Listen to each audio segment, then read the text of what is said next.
नमस्कार। बुलेटिन में आप सभी का बहुत स्वागत है। आपके साथ मैं हूं दीपिका। खंडवा से बड़ी खबर है, जहां पे महिला से गैंगरेप का मामला फाइनल रिपोर्ट में कई बड़े खुलासे हो सकते हैं, चौंकाने वाले खुलासे हो सकते हैं। दोनों आरोपियों से पुलिस पूछताछ लगातार कर रही है और महिला के शरीर के बाहरी हिस्से पर भी हमला हुआ था। खंडवा गैंगरेप मर्डर मामले को लेकर सियासत भी तेज है।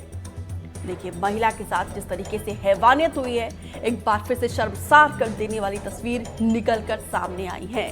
फिलहाल दोनों ही आरोपियों से हर एक एंगल से पूछताछ की जा रही है और दूसरी तरफ देखिए, उधर कांग्रेस भी प्रदर्शन करने जा रही है। आज महिला कांग्रेस कार्यकर्ता का प्रदर्शन होने जा रहा है। जब भी देखिए ऐसी घटनाएं घटती है, देश को प्रदेश को झकझोर देने वाली घटना, हमेशा से ही इस मामले में देखिए सियासत जरूर देखने को मिलता है, लेकिन ऐसा कोई ठोस समाधान नहीं दिखता है। दिल्ली में हुई निर्भया कांड के बाद से उसके बाद जिस तरीके से सड़क से लेकर संसद तक कोलाहल देखने को मिला था, लग रहा था कि शायद ऐसी घटना दोबारा ना हो, लेकिन एक बार फिर से खंडवा में हुई इस शर्मसार घटना ने बहुत सारे सवालों को जन्म दिया है। सवाल सिस्टम पर, शासन प्रशासन पर भी उठने लगे हैं।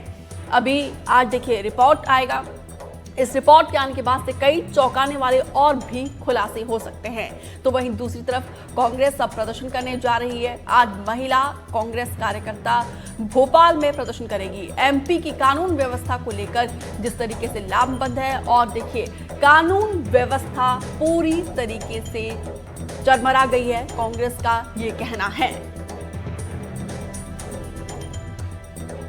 निषाद ज्यादा जानकारी के साथ जुड़े हैं। निषाद, कब तक फाइनल रिपोर्ट आ सकता है? बिल्कुल दीपिका, देखिए जिस तरह से पूरा मामला बड़ा ही बर्बरता और संवेदनशील मामला है, जिस तरह से बर्बरता हुई है, उसके बाद जब अब पीएम रिपोर्ट की बात है तो पीएम रिपोर्ट आज दोपहर या शाम तक के सामने आएगी। मगर जिस तरह से हमारे सूत्र जो बता रहे हैं, तो सूत्रों से मिली जानकारी के अनुसार अभी तक जो जानकारी मिली है उसमें यह है कि जिस तरह से बात की जा रही थी कि सरिया या रॉड डाली गई है, तो अभी उसकी पुष्टि नहीं हुई है। मगर ये बात जरूर सामने आई है कि प्राइवेट पार्ट के साथ छेड़खानी तो हुई है।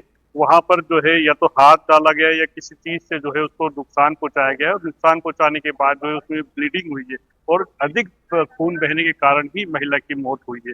और जिस तरह से बर्बरता की गई है उसमें ये भी बताया जा रहा है, ये भी बात सामने आ रही है, जो हमारे सोर्स बता रहे हैं कि उसमें आग तक बाहर आ चुकी है। तो अगर आग बाहर आई है तो ये अपने आप में एक रूह कपा देने वाली बात है कि किस तरह से अगर कोई बर्बरता कर रहा है, कि किस हद तक की बर्बरता है ये कि वो हाथ या जो भी जिस भी चीज से उसने नुकसान पहुंचाया है प्राइवेट पार्ट को, वहां पर उसकी आंख तक बाहर आ जाती है। तो ये काफी बड़ा डरावना एक मंजर रहा होगा, या उस महिला के साथ क्या गुजरी होगी ये हम और आप शायद कल्पना भी नहीं कर सकते, इस तरह की जो बर्बरता की गई है। मगर अभी तक के फिलहाल जो है इसकी फाइनल रिपोर्ट जो आई नहीं है, तो अभी सब इसी फाइनल रिपोर्ट का इंतजार कर रहे हैं कि पीएम रिपोर्ट फाइनल आएगी, उसके बाद क्या कुछ और चौंकाने वाले मामले जो सामने आ सकते हैं, क्या कुछ और बातें हैं जो सामने आएगी। जो बर्बरता की एक पूरी कहानी, एक पूरी दास्तान है, शायद वो पूरी तरह से खुल करके पीएम रिपोर्ट के बाद ही सामने आएगी। जी, आप बने रहिए हमारे साथ। और इस मामले पर एसएसपी राजेश रघुवंशी का क्या कहना है, पहले ही सुनाते दर्शकों को। सुबह हरी की माँ ने देखा कि पीड़िता जो है घायल अवस्था में उसके आंगन में बैठी हुई है। इस पर उसने पीड़िता के घर वालों को सूचित किया। लगभग सुबह 7 सवा 7 के आसपास पीड़िता को उसके घर वाले घर लेके आ गए। उसके बाद तब पीड़िता ने आकर बताया कि सुनील और हरी नाम के व्यक्ति ने उसके साथ जबरदस्ती की है। घर वालों ने ये मालूम नहीं कि किस कारण से पुलिस को सूचित नहीं किया है, किंतु उसकी मृत्यु लगभग 1.5 से 2 के बीच में हुई है। पुलिस को जैसे ही सूचित किया, पुलिस ने तत्परतापूर्वक कार्रवाई करते हुए पीड़िता को शिफ्ट किया और दोनों आरोपियों को गिरफ्तार किया। गिरफ्तार करने के पश्चात आगे जो वैधानिक कार्रवाई है, उसने पंजीबद्ध करने से लेकर साक्ष्य एकत्रित करना, वो सब कार्रवाई में पुलिस ने किया है। अभी पीड़िता का पीएम किया जा रहा है। पीएम रिपोर्ट मिलने के पश्चात अग्रिम कार्रवाई की जाए। सुबह हरी की माँ ने देखा कि पीड़िता जो है घायल अवस्था में उसके आंगन में बैठी हुई है। इस पर उसने पीड़िता के घर वालों को सूचित किया। अजय शर्मा भी हमारे साथ जुड़े हुए हैं भोपाल से। अजय, विभत्स घटनाएं जब हम पढ़ भी रहे हैं इस खबर को तो रोंगटे खड़े कर रहे हैं, और जब भी ऐसी घटना घटती है तो हम देखते हैं कि ऑपोजिशन सड़कों पर उतरता है और आज कांग्रेस कुछ ऐसा ही करने जा रही है, लेकिन इसका कोई स्थायी समाधान और ठोस कदम कभी भी नहीं उठाया जाता है। तभी तो ऐसी घटनाएं बार बार रिपीट हो रही है। बिल्कुल दीपिका, सिहरन पैदा करने वाली घटना है और ऐसी घटना जिसके बारे में सुनकर ही रूह कांप जाती है। और सरकार भी बहुत अच्छे से जानती है कि बहुत ही गंभीर मामला है और बेहद संवेदनशील भी है, जिसलिए आज जिस तेजी के साथ महिला अपराधों का ग्राफ बढ़ा है उससे मध्य प्रदेश के मुख्यमंत्री भी चिंतित हैं। और यही कारण है कि इस पूरे मामले में किसी भी आरोपी को बख्शने के मूड में सरकार नहीं है, चाहे परिचित हो, चाहे दूर के सगे संबंधी हो, चाहे कोई भी हो। इस पूरे मामले में जिस तरीके की हैवानियत हुई है उससे सरकार बेहद नाराज है और अधिकारियों पर भी नाराज है कि उन्होंने इस पूरे मामले में जिस भी तरीके का रवैया दिखाया हो उनके खिलाफ सरकार की नाराजगी है अपनी। और दूसरी ओर यदि बात करें तो सियासत की, तो मध्य प्रदेश में बिगड़ती हुई कानून व्यवस्था को लेकर सियासत गर्म है और जिस तरीके का अपराध का ग्राफ पिछले कुछ दिनों में बढ़ा है उसके बाद से विपक्ष लगातार सरकार पर हमलावर है। और यही कारण है कि आज महिला कांग्रेस का प्रदर्शन भी होना है राजधानी भोपाल में।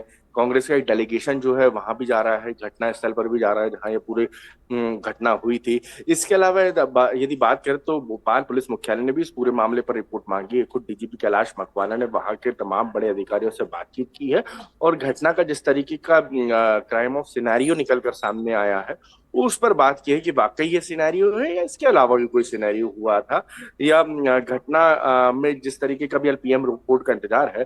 जैसे ही पोस्टमार्टम रिपोर्ट आ जाएगी उसके बाद और तथ्य निकलकर सामने आएंगे। लेकिन इन सब के बीच में सबसे महत्वपूर्ण बात यह है कि महिला अपराधों उससे जुड़े ग्राफ और उस पर होती सियासत ना सिर्फ ऐसे लगातार अपराधों पर लगाम लगाने के लिए किसी भी तरीके का कोई कारण नहीं हो सकती है। इसके लिए पुलिसिंग सिस्टम को बेहतर होना पड़ेगा, आधुनिक होना पड़ेगा और अपराधियों के मन में, ऐसी घटना करने वाले अपराधियों के मन में पुलिस को खौफ पैदा करना होगा ताकि इस तरीके की पुनरावृत्ति फिर ना हो, फिर दोहराई नहीं जाए। लेकिन लगातार आप देख रहे होंगे रोजाना टेलीविजन स्क्रीन पर हमारे इस तरीके की घटनाएं प्रदेश के अलग अलग हिस्सों से निकलकर सामने आती हैं। बस फर्क होता है तो हैवानियत का कि किसी घटना में हैवानियत ज्यादा होती है, किसी घटना में हैवानियत कम होती है। अब जिस तरीके से खंडवा की घटना जो है उसमें हैवानियत की तमाम सीमाएं आरोपियों ने लांघ दी है। यही कारण है कि ये मामला लगातार सुर्खियों में बना हुआ है और सरकार की भी इस पूरे मामले पर नजर है और विपक्ष भी इस पूरे मामले पर सियासत करता नजर आ रहा है। दीपिका, सबसे महत्वपूर्ण बात यह है कि ऐसे मामलों में पुलिस जो है फास्ट ट्रैक कोर्ट पर जाएगी। पुलिस के सीधे तौर पर कहना है कि इस मामले को हम फास्ट ट्रैक कोर्ट में लेकर जाएंगे और जल्दी से जल्दी, जितना जल्दी हो सके, तकरीबन 2 से 3 महीने के अंदर, जो मेरी जानकारी कहती है, जो मेरी समझ कहती है, तकरीबन 3 महीने के अंदर पूरे मामले में जो है पुलिस चार्जशीट दाखिल कर सकती है और डिसीजन भी तकरीबन 4 महीने के अंदर आ जाए।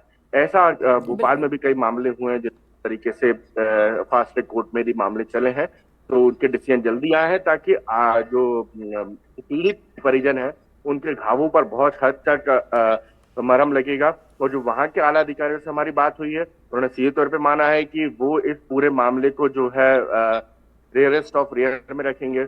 वो इस पूरे मामले पर फांसी की सजा दिलाने पर बात करेंगे। वो इस पूरे मामले में डबल बेशक अजय लाख दावे कर रहे हो, लेकिन ऐसी घटनाएं समाज के लिए, सरकार के लिए, शासन प्रशासन के लिए कलंक है, क्योंकि यही महिलाएं एक बड़ा वोट बैंक सरकार भी अच्छे से जानती है। इन्हीं महिलाओं को, लाडलियों को और बच्चियों को पूजने का दावा सरकार करती है, लेकिन शर्म की बात यह है कि सुरक्षा देने में हर बार सरकार, सिस्टम, शासन प्रशासन पूरी तरीके से फेल है।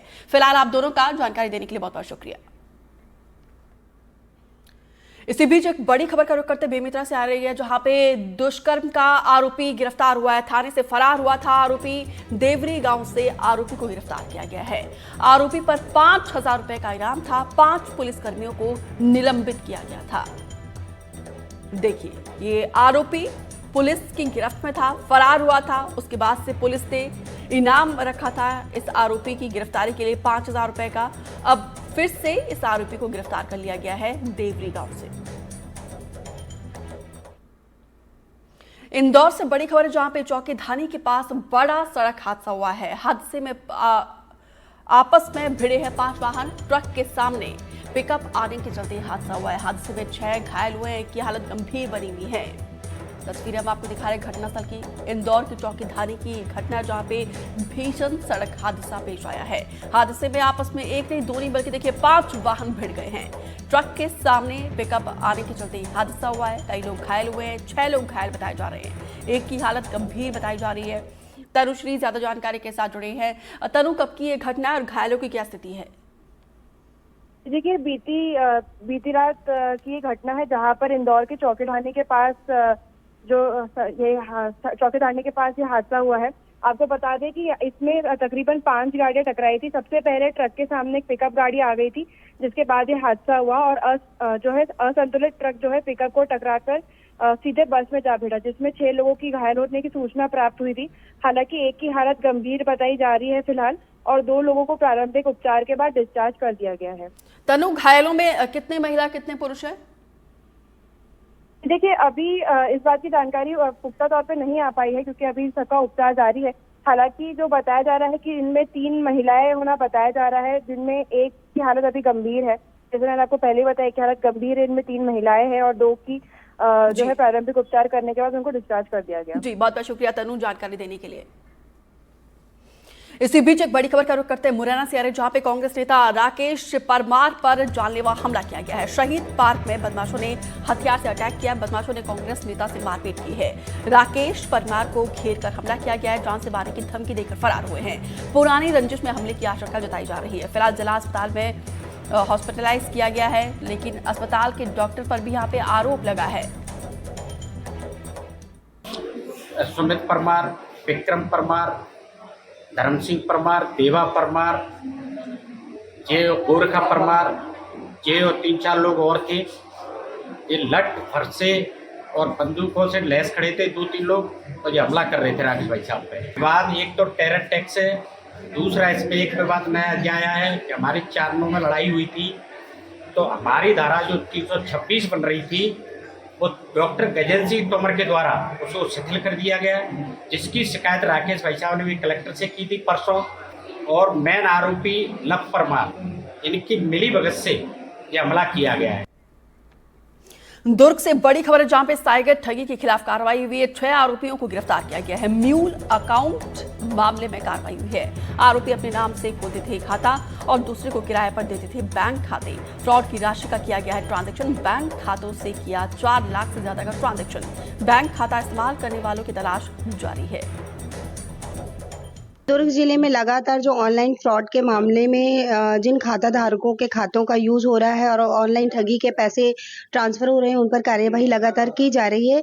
इसी तारतम्य में जो थाना मोहन नगर, सुपेला और भिलाई नगर में कुल 6 म्यूल अकाउंट और पकड़े गए हैं, जिनमें 6 आरोपियों की गिरफ्तारी की गई है और उनको न्यायिक रिमांड पर भेजा गया है। चंद्रकांत ज्यादा जानकारी के साथ जुड़े हैं। चंद्रकांत, साइबर ठगी के मामले में पुलिस के लिए बड़ी उपलब्धि है, 6 आरोपियों को गिरफ्तार कर लिया है। जी देखिए, जिस तरह से साइबर ठगी के मामले बढ़ते जा रहे हैं, बेटिंग ऐप के मामले बढ़ते जा रहे हैं और वो लोग इसी तरह के अकाउंट ढूंढते हैं। इस पूरे मामले के बारे में बताऊं तो यहाँ जो 6 आरोपी जो लड़के हैं, वो अपना बैंक खुलवाए थे प्राइवेट बैंक में और फिर उस बैंक अकाउंट को किराए पे दे दिए थे, जिसका यूज अलग अलग स्टेट के लोग करते थे और साइबर ठगी के पैसे इसी अकाउंट में आते थे और इन्हीं अकाउंट से फिर उनका राशि अलग अलग लोगों को कमीशन बेस पे दिया जाता था। तो इस पूरे मामले में लंबे समय से शिकायतें मिलती रहती थी, जिसको लेकर दुर्ग पुलिस ने बैंक कर्मचारी से मेलजोल करते हुए, समन्वय करते हुए इन लोगों को गिरफ्तार किया है। साथ ही साथ अभी भी इसमें लगातार खुलासे होना बाकी है। जैसा कि दुर्ग पुलिस बता रही थी कि ये बेटिंग ऐप से जुड़े भी और भी कई तरह की गुत्थियां इसमें सुलझ सकती है। जी बहुत बहुत शुक्रिया चंद्रकांत जानकारी देने के लिए। भिंड से बड़ी खबर है, जहां पे लाहार थाने से पुलिस को चकमा देकर 2 संदिग्ध चोर थाने से ही फरार हो गए। इन बदमाशों ने सीएम डॉक्टर मोहन यादव की रैली में बीजेपी के करीब 35 नेताओं की जेब काटी थी, जिसके बाद से इन बदमाशों को लोगों ने पकड़कर पुलिस के हवाले किया था। बदमाश को पुलिस ने थाने की पुरानी बिल्डिंग में बिठाया था और यहीं पर पुलिस को चकमा देकर ये दोनों बदमाश फरार हो गए हैं। फिलहाल पुलिस आरोपी की तलाश में जुट गई है। कटनी से बड़ी खबर है, जहां पे नकली मसाले के खेल पर नकेल कसा जा रहा है। पुलिस ने एक आरोपी को गिरफ्तार कर लिया है। ब्रांडेड कंपनी के नाम से बेच रहा था मसाला। आरोपी से भारी मात्रा में नकली मसाला जब्त किया गया है।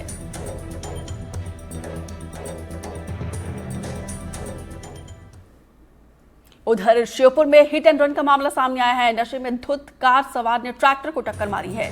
फरार होने के चक्कर में कई बाइक सवार को रौंदा है। हादसे में कई लोग बुरी तरीके से घायल हुए हैं। एक बच्चे की हालत गंभीर बताई जा रही है। फिलहाल उसे ग्वालियर रेफर कर दिया गया। बेहतर उपचार के लिए आसपास के लोगों ने कार सवार को पकड़ा है और पुलिस के हवाले कर दिया है। ये ढंगदा गांव के आदिवासी समाज के लोग थे जो मेला देख के वापस लौट रहे थे। तभी रेस्ट हाउस के सामने एक इधर से शिवपुरी तरफ से एक स्कॉर्पियो जा रही थी, उसने उसे टक्कर मारी है। ट्रॉली में बैठी इसी वर्षा नाम आदिवासी नाम की बच्ची घायल हुई है और एक लड़का और घायल हुआ है, योगेश आदिवासी। इनका इलाज जारी है। इनको लड़की को JS ग्वालियर रेफर किया गया है और गाड़ी जब्त कर ली और ड्राइवर था उसको कस्टडी में ले लिया है। बड़ी खबर टीकमगढ़ से आ रही, जहां पे बिहारी जू मंदिर की 1 हेक्टेयर जमीन की हेराफेरी मामले में कलेक्टर ने संज्ञान लिया है। कलेक्टर ने हेराफेरी की 1 हेक्टेयर जमीन को फिर से मंदिर के नाम कर दिया है। साथ ही हेराफेरी करने वाले आरोपी पुजारी और उसके परिजनों पर FIR के निर्देश दिए हैं। आपको बता दें कि बिहारी जू मंदिर की 1 एकड़ जमीन पर मंदिर के ही पुजारी ने अपने नाम करवाया था और फिर जमीन को कॉलोनाइजर को 7 करोड़ में बेच दिया था।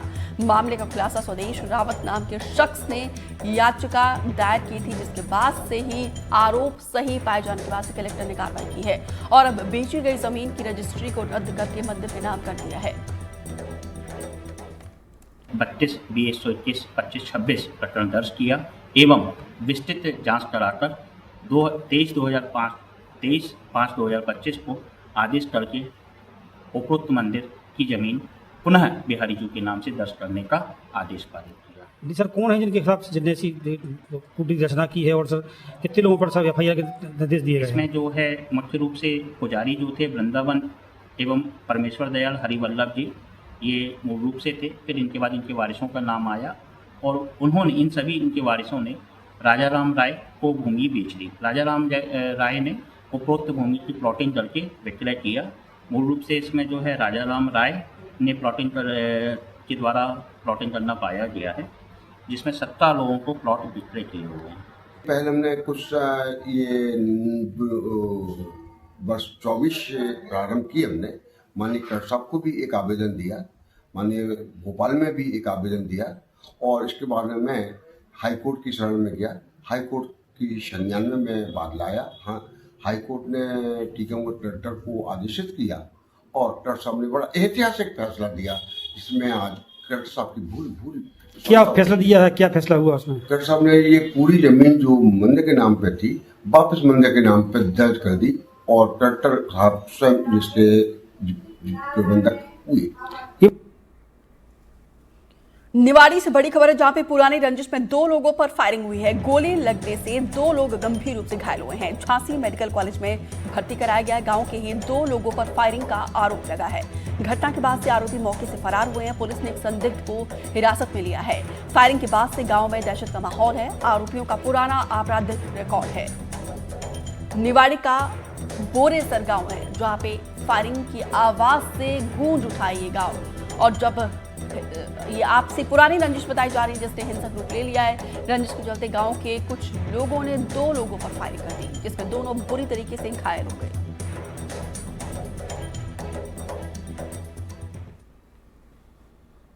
रीवा से बड़ी खबर है, जहां पे स्वास्थ्य विभाग में घोटाले का खुलासा हुआ। डिप्टी कलेक्टर की जांच रिपोर्ट में खुलासा हुआ है। 244 रुपए की खरीदी, 1300 रुपए की डस्टबिन और 16.5 रुपए की ग्लूकोज स्ट्रिप जो है वो 1650 में खरीदी है।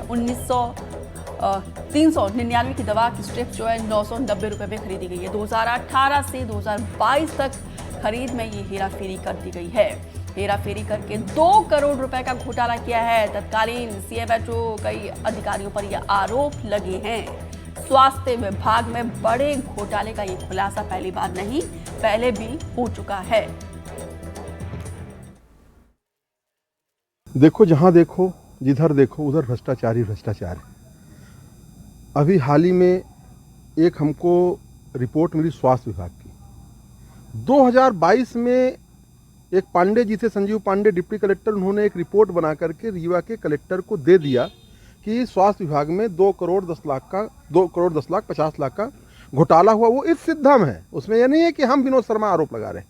वो घोटाले का पूरा विवरण है, सब सारी चीज़ें। उसके बाद रीवा की कलेक्टर उसको पता नहीं कहाँ छुपा के रख लेती, उनके पास कोई रिपोर्ट जाती है वो छुपा के रख लेती। पुराना प्रकरण है, अब इसमें अगर इस तरह की कुछ इसका शिकायत या कुछ इस तरह की जो प्रकरण हुआ है तो इसमें पुराना प्रकरण है, जो सक्षम स्तर से जो भी इसमें कार्रवाई होगी तो उसमें जो भी जांच है या जो भी कार्रवाई किया जाना है सक्षम स्तर से किया जाएगा। ये विषय मेरे संज्ञान में अभी नहीं आया है, लेकिन अगर किसी खरीदी प्रक्रिया में कोई त्रुटियां हुई हैं तो उसका हम लोग जांच करेंगे और जांच के बाद कड़ी कार्रवाई करेंगे। इसी बीच एक और ब्रेकिंग न्यूज का रुख करते हैं। छतरपुर सियारेजा पे नशे के खिलाफ पुलिस का चेकिंग अभियान लगातार जारी है। पुलिस अधिकारियों ने पूरे इलाके में पैदल गश्त की है। चाय और पान की दुकानों में चेकिंग अभियान लगातार जारी है। नशे पर बैन लगाने के लिए अभियान चलाया जा रहा है। सार्वजनिक स्थलों पर भी चेकिंग की गई है। पुलिस के द्वारा ये कैंपेन, ये अभियान लगातार जारी है। चाय और पान की दुकान समेत तमाम सार्वजनिक स्थलों पर चेकिंग की गई है। देखिए, बाकायदा पुलिस पैदल जाकर पेट्रोलिंग कर रही है।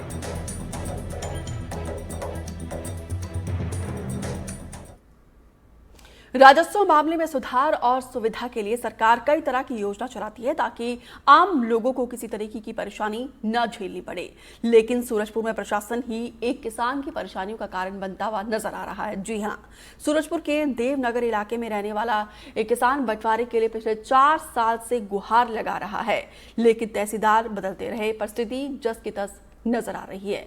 किसान ने इसकी शिकायत पटवारी राजस्व निरीक्षक से भी की है, लेकिन तब भी कोई उपाय नहीं मिला है। और आखिर में अब किसान ने महिला बाल विकास मंत्री से इसकी शिकायत की, जिसके बाद से मंत्री ने कलेक्टर सूरजपुर से बात की है और जल्द ही किसान को न्याय दिलाने का आश्वासन दिया। साथ ही मामले की जांच कर दोषी अधिकारियों पर कार्रवाई के निर्देश दिए।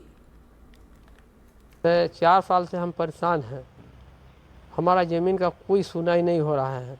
हम एकदम गरीब आदमी हैं और वो मोटा पार्टी है। तहसीलदार ने कोई सुनबे नहीं करता हमारा बातचीत, यही समस्या मेरा ज़्यादा है। और आई और पटवारी का लिख के देते हैं, नहीं तहसीलदार काट के फिर आवेदन लगा देते हैं, फिर उसको बढ़ा के 4 साल में घोलटा दिए। गरीब की वजह से हमारा निर्वाह नहीं हुआ। आवेदन तो कलेक्टर को व्हाट्सएप कर दिए थे, लेकिन अभी मेरे पास आए हुए थे तो मैं कलेक्टर से बातचीत करके मतलब विषय को समझी और समझने के बाद कलेक्टर से बात की।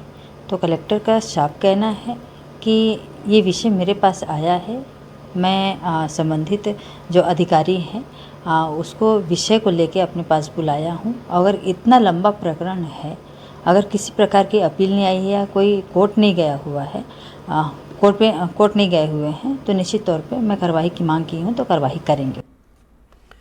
बेमेतरा जिले में छत्तीसगढ़ का महत्वपूर्ण विकास कार्यक्रम सुशासन तिहार चल रहा है, जिसके तहत ग्रामीणों को राशन कार्ड, जॉब कार्ड, श्रम कार्ड, आयुष्मान कार्ड जैसी सुविधाएं मिल रही है। इसके जरिए राज्य शासन की ओर से दिए जा रहे सरकार द्वारा चलाए जा रहे योजनाओं की वास्तविक स्थिति की भी जांच की जा रही है और इसी के तहत आवेदन के बाद तत्काल बनाए गए जॉब कार्ड बनने के बाद महिला में खुशी देखने को मिल रही है। इसी को लेकर हमारे सहयोगी ने जिले के लोगों से बातचीत की है, आपको सुनाते हैं।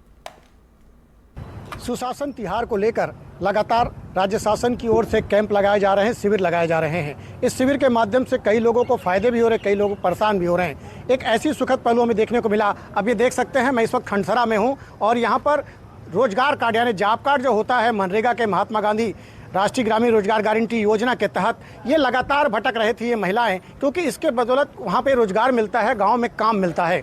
और इन महिलाओं को आज मौके पर इन्होंने आवेदन किया और इनको सीधा जो जॉब कार्ड मिल गया। चलिए सबसे पहले रोजगार जो यहाँ के रोजगार था इनसे बात करते हैं। क्या था, कैसा क्या आवेदन दिए, क्या कर रहे थे लोग? सर ये लोग निरंतर जॉब कार्ड के लिए आ रहे थे हमारे पास कि हमको काम में जाना है करके। तो जैसे ही सुशासन तिहार 5 तारीख से लगा, तब से 8 तारीख से 11 तारीख तक इन लोगों का मैंने आवेदन लिया। फिर उसके बाद निरंतर इन लोगों का जॉब कार्ड बना के मैंने इनको जारी कर दिया। कितने जॉब कार्ड आज आप बनाए हैं? आज मैंने 10 जॉब कार्ड बनाए हैं, ऑनलाइन में सबको कर दी। सबको कर दी है। दाई ये कार्ड मिले का फायदा हुई अब तोला? पानी उनी पियावो, गोदी में जाहू जो मिली। हां अब एकर में नहीं बना तो इस कतक तकलीफ होत रही से। तो कहां जात रहे ने खर भी हां काम ही नहीं मिलत। हां बिल्कुल, ये देख सकते हैं ये आदिवासी महिला है जिनका कहना है, इनका नाम है फगनीबाई ध्रुव। अब चलिए हम दूसरे हैं, बात करते हैं हीराबाई। हीराबाई जी, अब एक से क्या फायदा हुई आपका? बहुत ये मिली गोदी में जाबो तो पैसा मिली कमाबो तो पेट भरी अब नहीं रही तो कदे तकलीफ होती बहुत तकलीफ होत रही सावस ये जॉब कार्ड बनने से फायदा होगा जैसे लोग पलायन में जाते हैं बाहर रोजगार घर खाने पीने के जाते हैं अब नहीं जाने क्या होगा स्थिति अब इससे बन जाएगा यही घर में ही बनाओगे बिल्कुल ये देख सकते हैं जॉब कार्ड नहीं होने से कई लोग आज भी अपने जो है मजदूरी रोजी के लिए पलायन कर जाते हैं यानी दूसरे प्रदेश चले जाते हैं लेकिन जॉब कार्ड मिलने से जो गर्मी में इनको जो है स्थानीय स्तर पर काम मिलेगा उसका फायदा जरूर होगा यानी कहीं न कहीं इस सुशासन शिविर में महिलाओं को जो ग्रामीण क्षेत्र के महिलाओं को जरूर फायदा हुआ है। एनडीटीवी के लिए बेमेतरा से सुजीत शर्मा। वो तत्काल बहुत बड़े हमारी सरकार की उपलब्धि है ये कि तत्काल किसी को भटकना न पड़े और आसानी से यहाँ जॉब कार्ड से लेके अपना ये चावल राशन कार्ड बहुत सा है बिजली बिल के संबंध में भटकते रहते हैं उसका भी निराकरण यहीं पे हो जाता है। ग्वालियर से बड़ी खबर है जहां पे शादी समारोह में हर्ष फायरिंग का मामला सामने आया है। हल्दी सेरेमनी बारात में हर्ष फायरिंग की घटना, रिसेप्शन में भी जमकर हवाई फायरिंग हुई है। मामले में एक महिला समेत 6 लोगों पर एफआईआर दर्ज की गई है। पुरानी छावनी इलाके के वदनापुरा का पूरा मामला बताया जा रहा है। ग्वालियर में एक बार फिर से हर्ष फायरिंग की घटना सामने आई है।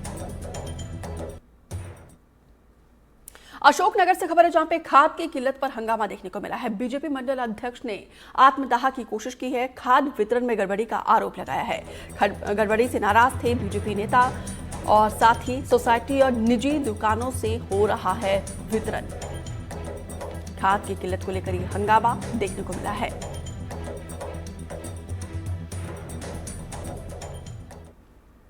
खंडवा जिले के धार्मिक स्थल ओंकारेश्वर ज्योतिर्लिंग पहुंचने वाले श्रद्धालुओं के लिए अब विश्राम घर की व्यवस्था शुरू हो गई है। इस विश्राम घर में भक्तों के सोने के लिए बेड, गर्मी से बचाव के लिए कूलर समेत तमाम तरह की सुविधा दी जाएगी। और इस व्यवस्था को लेकर एसडीएम ने बताया कि कोविड के समय में ओंकार प्रसादालय स्थित ये भवन अधूरा पड़ा था, जिसे अब आम भक्तों के लिए सामान्य शुल्क के साथ खोल दिया गया है। ओंकारेश्वर में जो प्रसादालय है वहाँ पे अभी जो भक्त आ रहे हैं उनको एक अच्छी सुविधा उपलब्ध कराई जा रही है। कोई भी भक्त अगर रुकता है 24 घंटे के लिए तो उसके 100 रुपये चार्ज है और अगर 4 घंटे रुकता है तो उसके लिए 50 रुपये का चार्ज है। इस प्रकार वहाँ पे खाने की सुविधा भी है, खाने में भी कुछ मिनिमम चार्ज है और रहने की फैसिलिटी भी है। इसलिए जो भक्तों को और श्रद्धालुओं को आकर्षित करने के लिए एक अच्छी पहल है। इस बुलेटिन में मेरे साथ इतना ही, दीजिए इजाजत, नमस्कार।